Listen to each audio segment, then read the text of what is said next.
পয়লা বৈশাখের প্রথম দিনে মেলায় বিক্রি হবে মাটির তৈরি নানা ধরনের তৈজসপত্র, মাটির তৈরি ঘোড়া, পুতুল, শিশুদের খেলার হাড়ি পাতিল সহ নানা ধরনের জিনিসপত্র। তাই বিভিন্ন ধরনের জিনিসপত্র তৈরিতে ব্যস্ত সময় পার করছেন পালপাড়ার কুমার কুমারী সহ পরিবারের সবাই।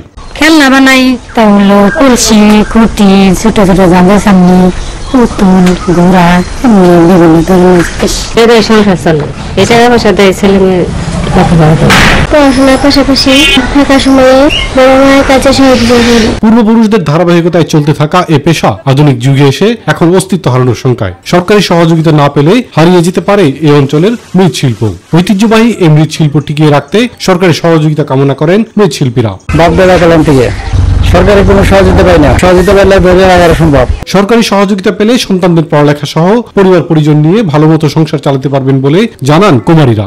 আমরা জায়গায় প্রোডাকশনের যে ইলেকট্রনিক পার্ট তৈরি করি, হ্যাঁ এটা দিয়ে সংসার চলে।